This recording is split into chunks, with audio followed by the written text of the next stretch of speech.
Marami na naman ang nakapila sa ATM. Mukhang may bonus na ang mga empleyado Buti pa sila, sigurado na magiging masaya ang Pasko nila. Samantalang kami ng mga kapatid ko, hindi ko alam kung meron kaming maiyapag sa Noche Buena. Pasko na mamaya, pero konti pa lang itong kinita ko. Para sa mga may pera lang ba talaga ang Pasko? Sa wakas, mabibili ko na rin ang mga gusto ko. Matagal ko na itong pinag-ipunan. Makakabili na din ako ng mga designer items tulad ng mga bag, sapatos at damit ng mga gusto ko. Bakit ba ang tagal ng linya na to? Dami ko pong kailangan bilhin. Christmas rush na, traffic pa mamaya.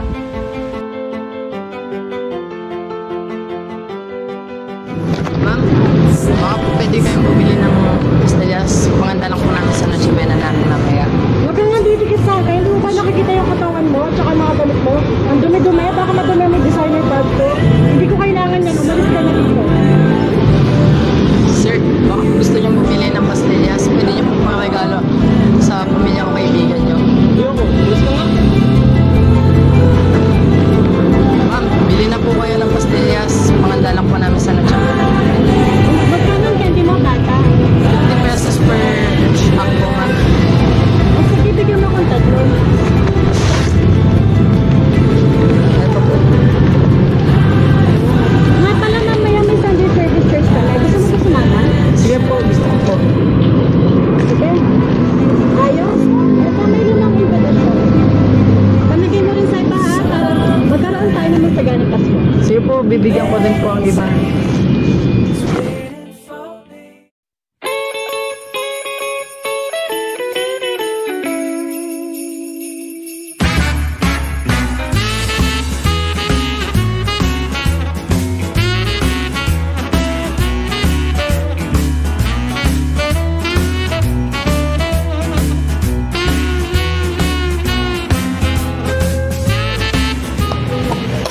So, kas makakapunta na ako sa Paris.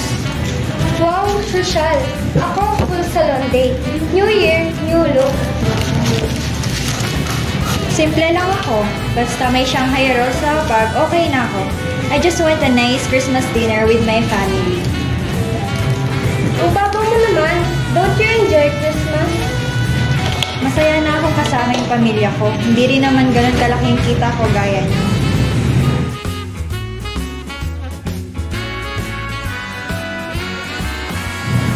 Excuse me po, baka po gusto niyo bumili ng pastillas. Panganda lang po namin sa Noche Buena namin mamaya. Not now, bata. We're good, thanks. Sorry, wala akong pera. What you doing? Cafe latte.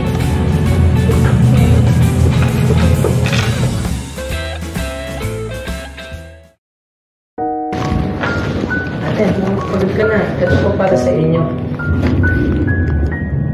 Sa akin po, bakit mo ginagawa ito? Ang Pasko po ay tungkol sa pagbibigayan. May nag-invite din sa akin sa Christmas service. Sama po kayo. Salamat, bata. Makabuti ka ako.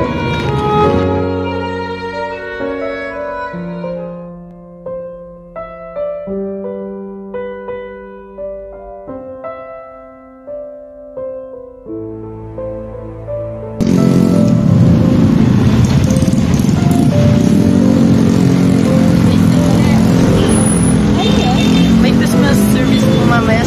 Sama po kayo pati ng mga kaibigan niyo. Sige, pag-iisipan ko.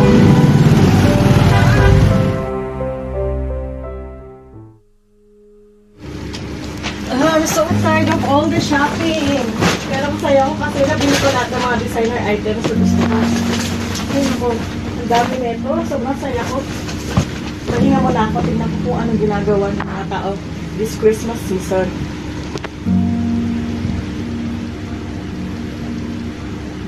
Super blessed to help children at the Send the Light Foundation.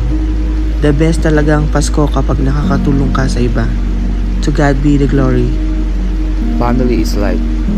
Basta kasama mo ang pamilya mo, leto na agad ang Pasko mo. Merry Christmas everyone. Merry Christmas sa lahat. Celebrating Christmas with them.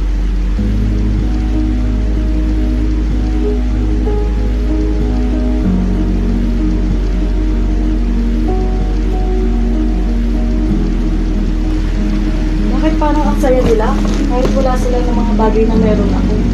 Bakit parang may kulang pa rin kahit nasa akin yung lahat? Ay nako, hayaan mo na nga. Tingnan ko na lang yung mga gamit na pinamili ko. Ito, yung sapatos. Ano to?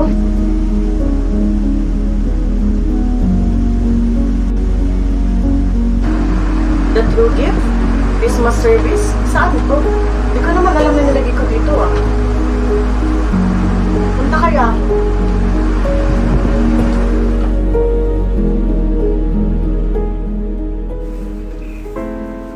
Ganun ba talaga kahirap magkaroon ng peace of mind? Habang ang iba nag-enjoy sa Pasko, ako puro stress na lang. Lahat ng pinapagawa ni boss ginawa ko, pero bakit di siya makontento? Sa bahay, puro problema. Utang ng utang si mama, pero lagi naman ako nagbibigay ng pera. Ano bang akala nila sa akin? Kagaya nung ATM? Gusto ko lang naman maging masaya ang Pasko. Bakit pa kailangan sumubay itong mga to? Nakakapagod mabuhay.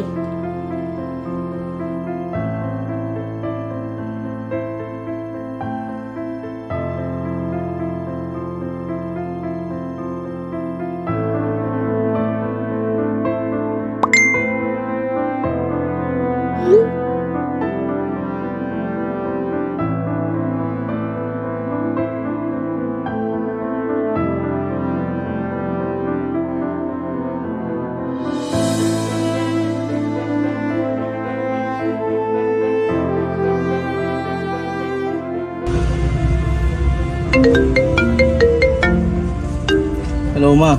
Nak, baka may extra pera ka dyan.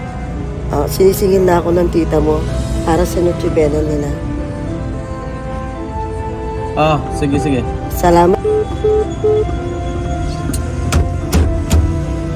Ganito pa talaga kahirap magkaroon ng peace of mind. Habang ibang tao nagsasettle sa Pasko, ako puro stress na lang.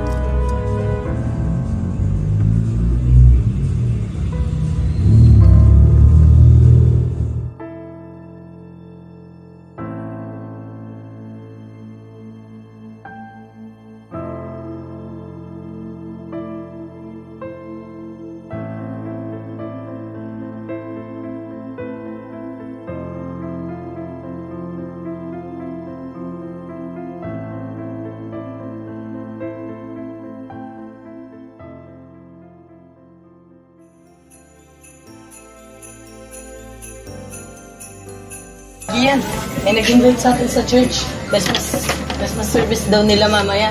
Eto, tignan mo. Church, ano gagawin natin doon? Wala naman tayo bagong damit. Hindi naman mahalaga kung ano suot natin eh. Tsaka nabasa ko dun sa invitation na ang Pasko raw ay tungkol kay Jesus. Hindi naman mahalaga ang damit tsaka regalo eh. Sige kuya, punta tayo. Basta pag nagtanong si mama, ikaw bahala. Oo, sige ako bahala.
Ang Pasko ay hindi tungkol sa mga regalo o pera. Ang Pasko ay tungkol sa pagbibigay. Pero alam niyo bang mas mahigit na mensahe ang Pasko kaysa diyan? Ang Pasko ay tungkol sa totoong regalo. At ang totoong regalo ay si Jesus na dumating para bigyan tayo ng pag-asa at kalayaan. At the same time ng kaligtasan po. Siya ang dahilan ng ating kasiyahan, hindi ang mundo.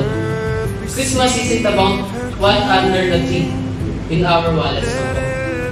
Yung una pong Pasko, simple lang. Isang sabsaban lang po, no? Pero dala nito ang pinakadaki ng regalo ng po. Which is yun si Jesus po, ang ating tagapagligtas. You know, He came to give us hope, joy, and salvation. Ngayong gabi, alalahanin natin ang pinakamahalagang regalo na tanggap ng mundo, no po? Hindi ang balot ng ribbon, pero nakabalot sa lambing. Yun po ay ang ating Panginoon Jesus. Dumating siya para bigyan tayo ng tunay na kagalakan, kapayapaan, at pag-asa. The world chases material things, pero ang totoong yaman ay makikita kay Jesus at sa Kanya lamang po. Are we blessed?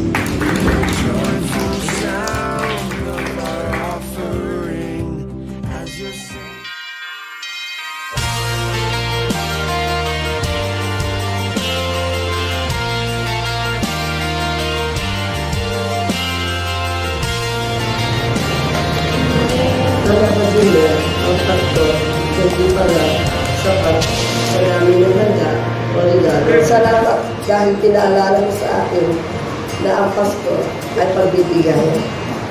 Yes, ate. Mas masayang magbigay kaysa tumanggap bilang. Sa pamilya mo, Jimwell, gamitin niyo para sa mga sabihan niyo mamaya. Talaga, sir. Maraming salamat po.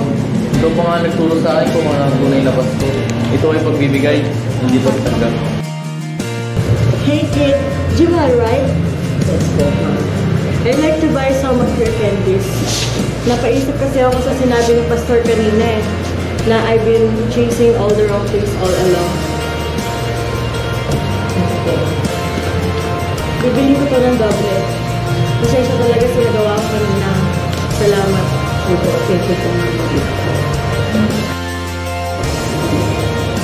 Thank you everyone. I'm so glad that you joined us online. I wasn't planning to actually, pero I needed something. Hindi ko alam na ito pala ang sagot. Sir, paano po sa inyo? Para sa akin? Opo, sabi ni Pastor kanina na ang Pasko ay tungkol sa pagbibigay. Tulad ng Diyos na pagbibigay ng kanyang anak. Salamat, Jimwell. Salamat sa pagpapaalala kung ano talaga ang kalagayan ng buhay. Wala ka naman po, sir.